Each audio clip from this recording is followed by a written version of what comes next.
Welcome to the Books of Titans podcast, where I seek truth in the world's great books. I'm your host, Eric Rostad, coming to you from the beautiful Books of Titans studio in Franklin, Tennessee. My goal is to read 200 of the great books over the next 10 years and share what I'm learning. I'll talk a bit about each book, tie ideas together from a variety of genres, and share the one thing I always hope to remember from each of the great books. Today I'm going to cover Assyria, The Rise and Fall of the World's First Empire by Eckart Frahm. This is book 18 for my 2023 reading list. I'm taking a slight break from the great books to learn about some of these ancient civilizations. I just never studied these in school. I know very little about these empires, and so I'm taking a 3-book break here to read about Assyria, Babylon, and Persia. So the first one here is Assyria, and in the order I chose is just based on when they interacted with the Bible, really. So the Assyrians went into the kingdom of Israel, and the people of Israel were exiled to Assyria.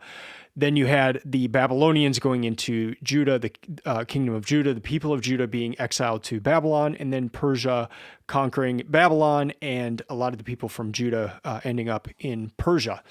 So that's kind of the order, but what's funny is that is called the Neo period, so the new period, so the Neo-Assyrian period or the Neo-Babylonian period. And these civilizations go so far back that the new period is the one that interacts with the Bible, the time of the Bible, but these civilizations are so far back. So when in this book here about Assyria, later on you get to the Neo part, but it's just interesting how far it goes back. So when we consider the time periods, there's 3 main periods of Assyrian history. There's the Old, Middle, and New, the Neo-Assyrian period. The Old is from 2020 BC to 1730 BC, and it's cool for it to be 2020 because that's kind of, we're on the flip side in the 2020s now. So just think that far back on the flip side, and you're in the Old Assyrian period. Something major that happens during this time is that Assyria conquers Babylon in 1800. Next up, you have the Middle Assyrian period. That's from 1363 to 935 BC. And there's a shift that occurs during that period. I just want to read a quick paragraph about that. Between the 17th and 14th centuries BCE, the city-state of Ashur, run by merchants and governed by civic bodies, morphed into the territorial state of Assyria, ruled by kings who followed an unabashedly expansionist ideology.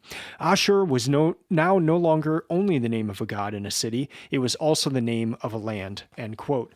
So that's when the shift takes place from Ashur, the name of a god, to Ashur, the name of a land, a name of a people, and also it's also the name of a city. So it starts with the name of a god, it goes to the name of a city, and then it becomes the name of a whole land and a whole people group that we know now as the Assyrians.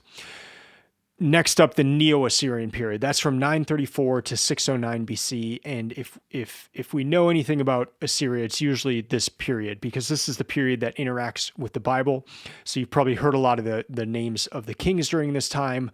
There is a famous king who we found his library in the 1850s, and we have a lot of tablets from that library. Gilgamesh was part of that library. The Enuma Elish, a lot of books that we have were in that library. So it's a very famous library, a very famous king because of that. And if you've been to any of the major museums, you've probably seen the artwork during that time of Ashurbanipal. Where is this? Well, Assyria was in what we know of as northern Iraq. So southern Iraq would be where Babylon was, and Babylon was Akkad in the north and Sumer in the south. So you've got northern Iraq, which was Assyria, and then southern Iraq, what we know of as Iraq, as the southern part would be Babylon. A lot of what was previously known about Assyria really came from the Bible and from Greek texts and some other texts. What's really cool is that in finding these tablets, really in the last 170 years roughly, we have so many different tablets now from this time period, and they are sitting in museums. Not all of them have been read, but we're learning more and more about Assyria every year. And that's just a neat thing. I mean, you think of how far back this history goes, and yet we're getting texts, and a lot of these texts and a lot of these tablets are just everyday things. They're not like stories. They're not, some of them are stories, some of them are religious texts, but the majority of them are just day-to-day things like transactions and just things, everyday life things. I mean, it'd be like somebody coming into, seeing our houses 2,000 years from now, and maybe our libraries are gone, but they're going through drawers and they see receipts and they see notes between people, or notes for business purposes or transactions, and that's the kind of things that we're discovering, as well as libraries, but these kind of everyday things that just give a really neat insight into the people of the time. This book was a really good introduction to Assyria. If you are just looking for a place to start to kind of get your bearings with Assyria, this would be a great place to start. The author, Eckart Frahm, is professor of Assyriology in the Department of Near Eastern Languages and Civilizations at Yale.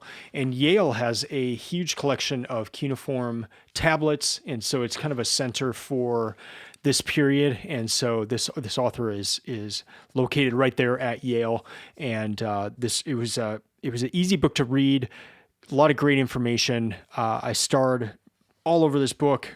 There's some great maps and some great artwork depicted as well.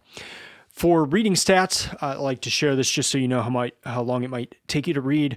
It's a 428-page book. It took me 12 hours and 9 minutes to read it. That was over 8 days, and so that averaged 54 pages per day. I read it between May 15 and 23. So for the rest of this episode, it'll be 2 more segments. In the next segment, I'm going to cover some things I learned, some connection points to the Bible, and a little bit about Ashurbanipal, who is just a really interesting leader. And then in segment 3, I will cover the one thing, my one key takeaway from reading about Assyria.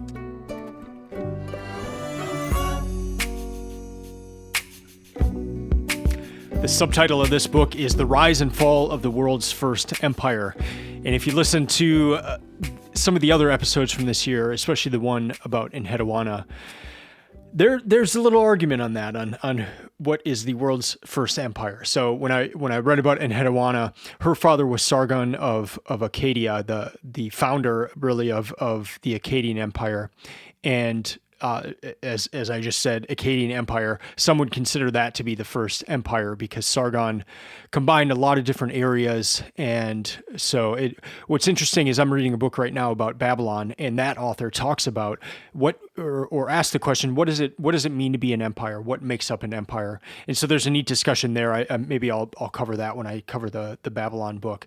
But either way, either Assyria or Acadia was the first empire. But for the sake of this book, let's talk about this empire of Assyria.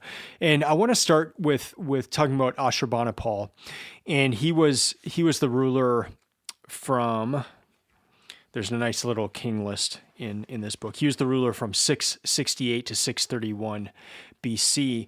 And we know him from his library. We know him from these tremendous depictions of him on stone and in different materials. I just saw one a few months ago in the museum in Edinburgh, and they're just this stone with cuneiform writing on it and in a depiction of Ashurbanipal.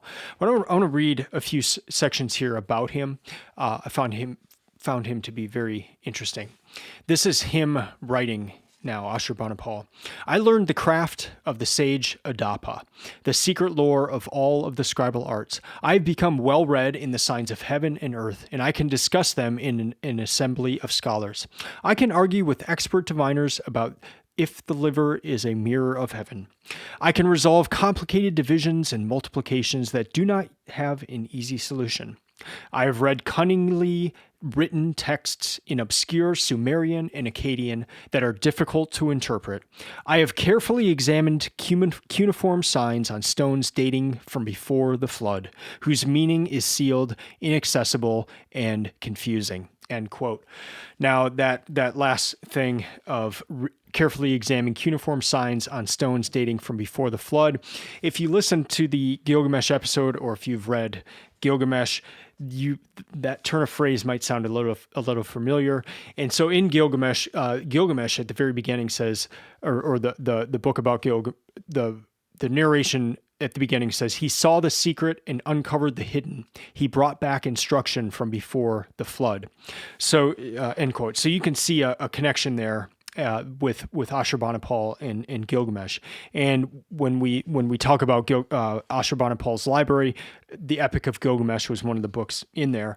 And in fact, Ashurbanipal wanted to be like Gilgamesh, and kind of you see it right there in that description of dating before the flood, that thing.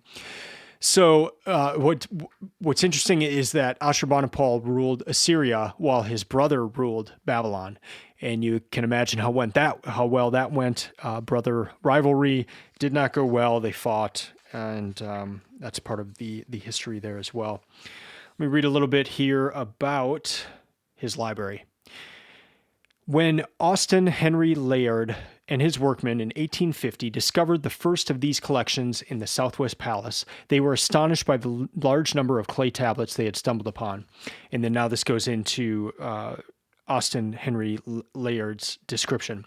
To the height of 1 foot or more from the floor, the chambers were entirely filled with tablets, some entire, but the greater part broken into many fragments, probably by the falling in of the upper part of the building. They were of different sizes. The largest tablets were flat and measured around 9 inches by 6.5 inches, and some were not more than an inch long, but with 1 or 2 lines of writing. The cuneiform characters on most of them were singularly sharp and well-defined, but minute. End quote, and that part of the quote, and then I'm going back into the other thing written about this.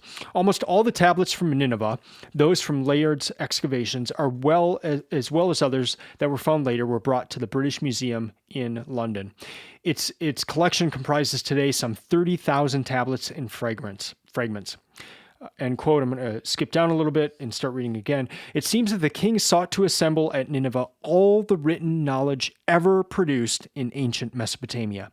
2 groups of texts were particularly essential to him: omen treaties and rituals and incantations. End quote. So just fascinating. I mean, can you imagine coming upon this library of all these tablets and realizing that Ashurbanipal had tried to collect all of the written knowledge ever produced in ancient Mesopotamia. And here they found this library. Yes, a lot of the tablets were broken, but pretty much intact. That is incredible. Let me read what was actually in this library. Of particular interest to modern audiences are the historical and literary texts found among the tablets from Ashurbanipal's libraries. Among the latter, the famous Epic of Gilgamesh takes pride of place. Its protagonist, the tragic hero Gilgamesh, who finds fame but strives in vain for physical immortality, was a role model for Ashurbanipal. Other mythological epics from the libraries include the Babylonian Epic of Creation, the Era Epic, and the Epic of Anzu. End quote. On a side note here, I found this to be very interesting, and this is a note about the literacy rates of Assyrian towns. So here we go. Many free citizens in Assyrian towns seem to have been literate. 1 out of every 3 private houses excavated in Ashur has yielded a cuneiform archive with business documents, and quite a few also contain libraries with literary, religious, and scholarly texts. Elsewhere, a significant portion of Assyria's urban population could likewise read and write. So far, some 30 sites across Western Asia have produced private archives with legal and economic texts from the Neo-Assyrian period. End quote. That's astonishing. I mean, to think at that time, 1 out of every 3 houses would have had some sort of a library or archive of texts, of cuneiform texts. And some of those were literary, religious, and scholarly texts. 1 out of 3, that's a high literacy rate, or especially a high library rate of having that in a home. I mean, it has to be one of the higher rates from around that time. So that's really neat. And then with Ashurbanipal, he also inspired someone else that we have heard of. And so let me read this. Saddam Hussein, Iraq's brutal dictator from 1979 to 2003, was particularly fond of the Babylonian kings Hammurabi, the great lawgiver who turned Babylon into a major political player, and Nebuchadnezzar II, the conqueror of Jerusalem. But Assyria loomed large in his imagination as well. Billboards put up near Nineveh displayed Saddam as a new Ashurbanipal, hunting lions from an Assyrian-style chariot. End quote. So yeah, Saddam Hussein was also also really was enamored with Ashurbanipal, and even had some imagery that was showing him in a similar light. Let's move now to the use of mass deportation. So deportation, when Assyria would conquer an area or go into an area, they would deport the people. So here's here's a part about that. A key element of Syrian foreign politics, such mass deportations helped fracture local identities and provided Assyrian rulers with a large workforce for their building projects and the development of new agricultural lands. End quote. So that's one side of it. When they would go in, they would deport the people who lived in those areas. But there's a second part of that, and that was repopulation. So let me read this. When people from a specific region were relocated to another, they were now often replaced by deportees from somewhere else. End quote. So let's look at Israel. When Assyria went into Israel, they deported the people of Israel to other locations. But they also repopulated people from other locations to Israel. And they would do this all over. So it's not just Israel, but this plays a huge part in the history of the Kingdom of Israel. And we get into that here. So the most famous mass deportation ever carried out in Neo-Assyrian times was that of the people of Israel after that conquest of Samaria in 722 BC. Now, let me read a final part here. As 2 Kings 17:6 states, the king of Assyria carried the Israelites away to Assyria. He placed them in Hala, on the harbor, the river of Gozan, and in the cities of the Medes. Later on balance, it seems that the deported Israelites fared quite well in their new environments. While the Sumerians were transferred to a variety of locations in the heart of the Assyrian Empire and on its eastern borders, people from other areas were newly settled in Samaria and the emptied lands of the former kingdom of Israel. In 715 BCE, as noted in his inscriptions, Sargon brought to Samaria a number of Arab tribes from the margins of the Syro-Arabian desert. According to the Bible, Samaria was also resettled with people from Babylon, Cutha, Hamath, and a few other cities. And even though neither Sargon nor any later Assyrian king mentions these population transfers, they may well have happened. To what extent this redevelopment program really led to an economic revival of the region remains unclear. Based on archaeological survey, it has been argued that Samaria and its hinterland actually suffered a significant decline after the Assyrian conquest of 722. Judah and other polities further south that became Assyrian client states but were not annexed appear to have fared much better. End quote. I read this just because I was very interested in the connection to the Bible talked about in this book about Assyria. Obviously, the empire of Assyria, the Neo-Assyrian Empire, that time frame was what coincided time-wise with a large part of the Hebrew Bible. And so it's neat to learn about, to read a book like this and then to see some of the archaeology and other documents and how they portray what's found in the Bible. And so you get it from one side, and then you get it from another from another side. So let me read one part here, and this comes towards the end of the book, after he's talked about a lot of different connection points with the Bible. But studying the Bible in its ancient Near Eastern setting remains instructive. One thing it can help with is to underscore the truly revolutionary character of the Bible. Only by focusing on how biblical narratives and legal texts draw on, but then modify their Mesopotamian models, is it possible to gain an idea of how radically new many religious and political ideas developed in the Hebrew Bible actually are. At the same time, by virtue of being opposition literature, the Bible provides crucial information on how disenfranchised subjects, especially in the beleaguered or conquered imperial periphery, perceived the Assyrian, Babylonian, and Persian empires. This view from the margins is a perspective rarely encountered in the cuneiform record, end quote. So I loved those 2 points there.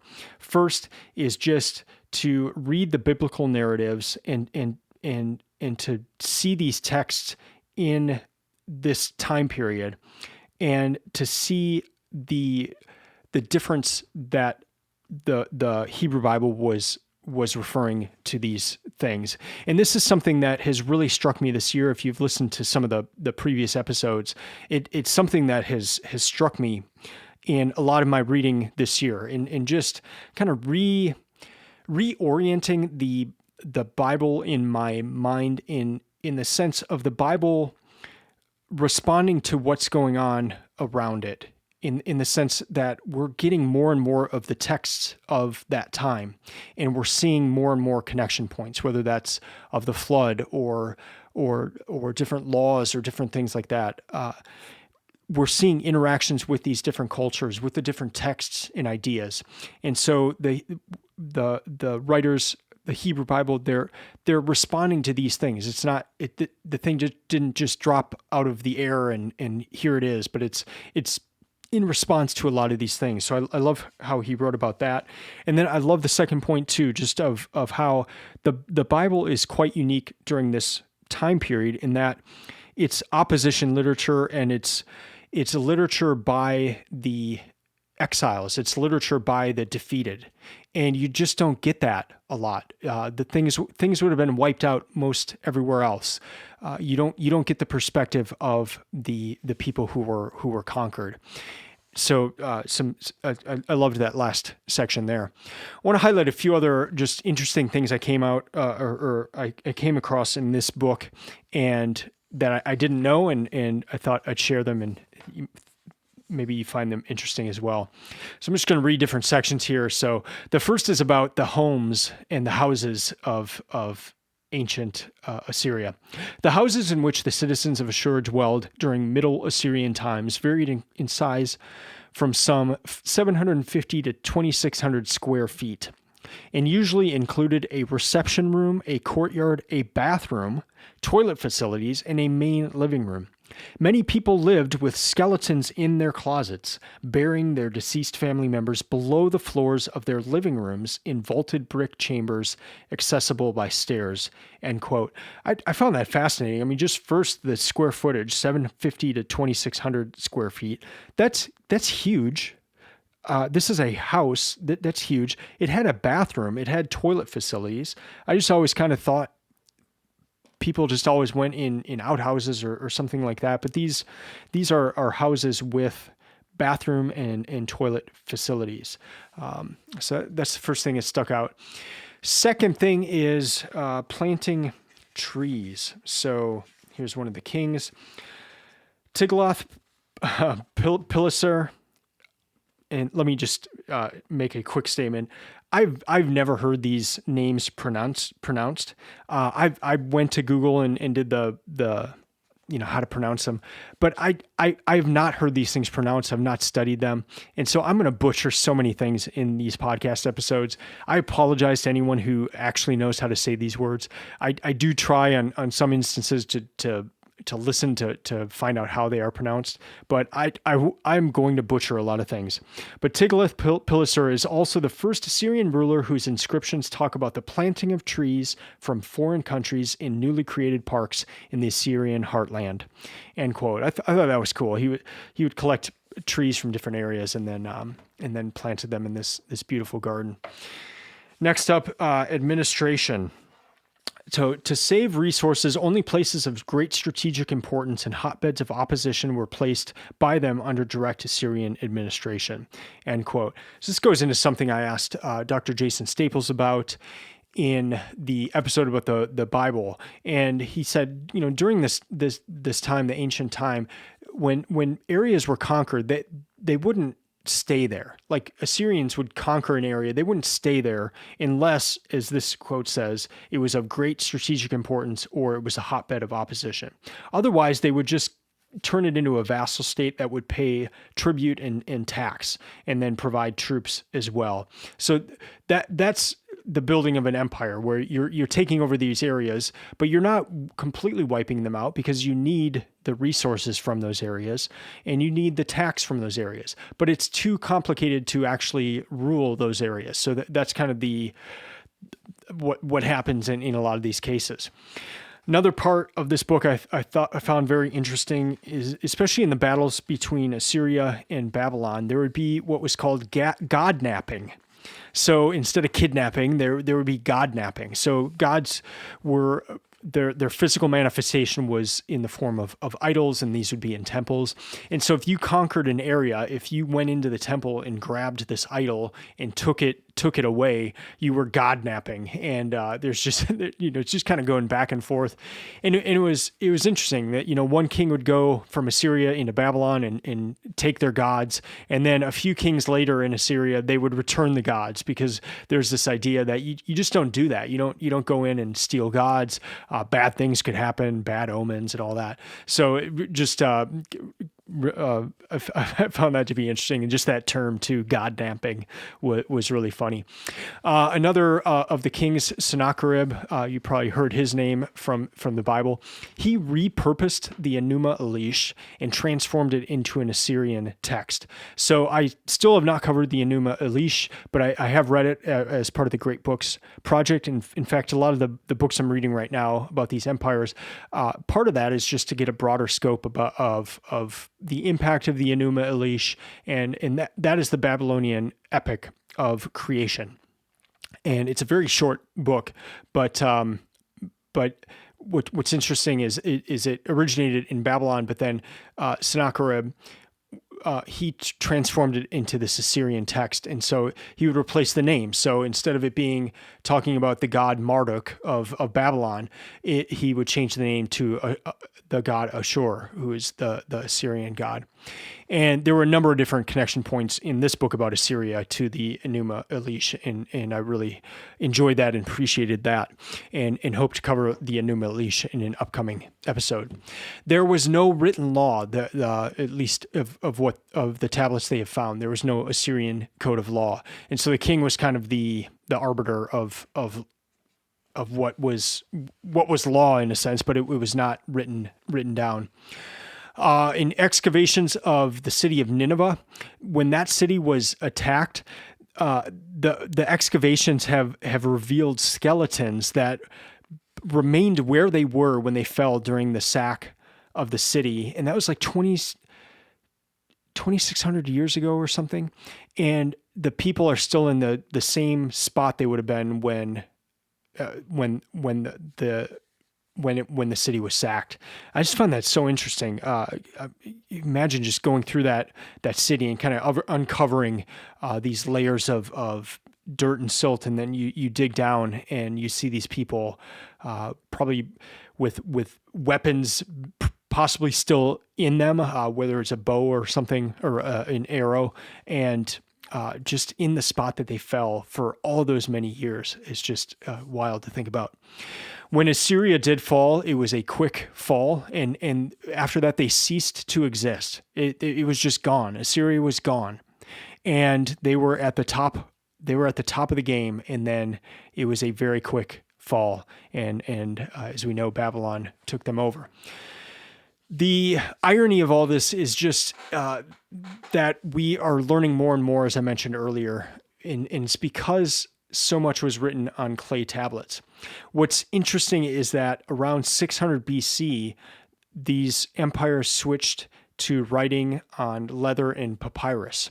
And those things do not have the shelf life of clay tablets. And so we actually, in some instances, know more of what happened in ancient times than in more recent times of history because of the way that the information was recorded and written on these tablets, with these clay tablets of the cuneiform.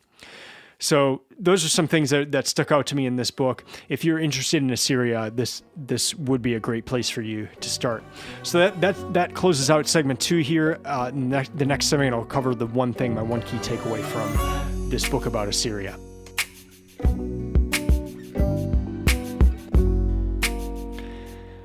Well, the thing that stuck out to me most about this book is just that connection to the Bible. And you learn about Assyria in one way, and you learn about it from the vantage point of the conquered, of the people who are exiled. And to read about it from the other side, to learn about what is happening in Assyria at that time, to learn about things like that they were a hub of international trade, that trade and merchant, the people being merchants, it was a huge deal in Assyria. And so obviously they're out conquering as well, but just to get that side of the story and then to combine that with the side of the story from the Bible. Later on, I've got some of the great books coming up that go into more of the history of Assyria, and they're written from the Greek side. And so I look forward to seeing that side of it as well. And just kind of the broader scope of understanding this time, and even if the people of Israel, when they were exiled to Assyria, what would that have been like? How would they have been treated? There was one part of this book that says the concept of an Assyrian, when they conquered a people and those people came to live in Assyria, they were considered Assyrian. So they were kind of assimilated into the culture. And yes, they probably came as slaves in many cases, probably not the best of circumstances, but they were considered to be Assyrian. And just to read about the libraries, to read about the way of life, and that was one thing that was neat, just to kind of see some of that as well, of what would life have been for an average person in Assyria at the time, not just the kings. And it's fun to learn about the kings and all that, but what about just the average person? What would life have been like for them? This book helps in just being able to go to a museum as well. I'm headed to the UK here soon, and I am going to spend a day in the British Museum, and I can't wait. And I want to spend a lot of time in the Assyrian section and just see these things that have been uncovered from that area. I want to spend time in the Babylonian section as well, and the Persian section. But just to know a little bit more about these areas, and then also in these books, you just see so much of, like, this thing is in this museum at Yale, or this is in the British Museum, or this is in this museum here. The tragedy of it as well is just a lot of these books that I've read this year. The last chapter is about the war in Iraq in the early 2000s, and just how much that devastated a lot of the artifacts that we have, whether it was from the Baghdad Museum or different areas. And then even with ISIS kind of targeting different areas to destroy works from these ancient Assyrian time periods.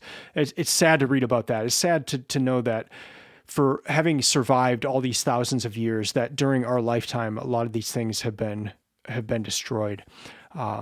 It's kind of the balance you have here. But the other side of that is we're gathering more and more tablets. There's so many that haven't been read yet. It's going to be an exciting time to see what else we learn about Assyria. So if you are looking for a book, just to get a good basic understanding of Assyria, this is a great place to start. It goes through all the kings. It goes through the different time periods. You get a glimpse of life, what it would have been like. You get a glimpse of the history at that time, the major battles, and you see something from another side of another point of view. If you've seen the Assyria, the exiles, if you've seen it from the side of the Bible, it's just cool to match that with the text that we have from Assyria and to see the battle from their point of view. I recommend this book. I hope you do read it. If you do read it, I'd love to hear about it. You can email me at eric@booksoftitans.com. Please visit the website as well. I have a ton of resources there. I have my great books list. It's going to change over the next few years, but I also have my 2023 reading list there as well, where I'm kind of mixing and matching the great books with some guidebooks and some books that I'm pairing with those to learn more. Best thing you can do is to go to the website and sign up for the newsletter, and I will keep you informed just with what I'm reading and what the plans are going forward. So until I'm back in a couple weeks, keep reading, keep learning, and keep listening. I'm out.